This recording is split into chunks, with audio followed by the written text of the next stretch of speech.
नमस्कार, मी प्राध्यापक Milind Suryavanshi, DGPS college of pharmacy, Pathri, जिल्हा परभणी या ठिकाणी आपलं स्वागत करतो।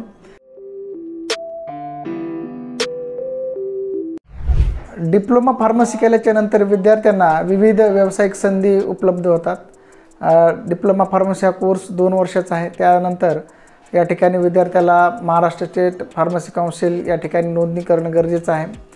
त्याची नोंदणी केल्याच्या नंतर रजिस्ट्रेशन सर्टिफिकेट म्हणजेच त्याला आपण नोंदणी प्रमाणपत्र किंवा आपण त्याला लायसन्स असं म्हणूयात ते मिळते आणि त्याद्वारे विद्यार्थी स्वतःचं व्यवसाय म्हणजेच मेडिकल टाकू शकतो। त्याचबरोबर जे काय गव्हर्नमेंट फार्मासिस्ट नावाची जे काय पोस्ट आहे महाराष्ट्र शासनाच्या गव्हर्नमेंटच्या जे काय विविध हॉस्पिटल आहेत जसं ZP असेल, रेल्वे असेल किंवा मग ग्रामीण रुग्णालय असेल या ठिकाणी फार्मासिस्टची औषध निर्माण अधिकारी म्हणून पोस्ट असते। त्या ठिकाणी जे काय विविध सरळ सेवा भरती असतील, कॉम्पिटिटिव्ह एक्झाम असेल याच्यामधून विद्यार्थी त्या ठिकाणी जॉब मिळू शकतात। त्याचबरोबर प्रायव्हेट कंपन्यांमध्ये मार्केटिंग म्हणजेच मेडिकल रिप्रेझेंटेटिव्ह म्हणून सुद्धा या ठिकाणी जॉब मिळू शकतात। काही विद्यार्थी कंपन्यांमध्ये, इंडस्ट्रीमध्ये, प्रोडक्शनमध्ये विविध विभागामध्ये काम करू शकतात। त्यांना त्या ठिकाणी चांगल्या प्रकारचा पगार मिळू शकतो।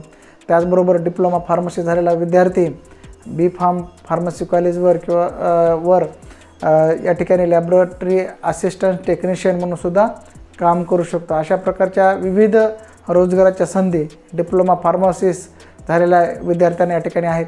मित्रांनो, आपल्या महाविद्यालयामध्ये आपल्याला ॲडमिशन घ्यायचं असेल तर तुम्ही खालील दिलेल्या नंबरला संपर्क करा, कॉलेजला येऊन भेट द्या। धन्यवाद।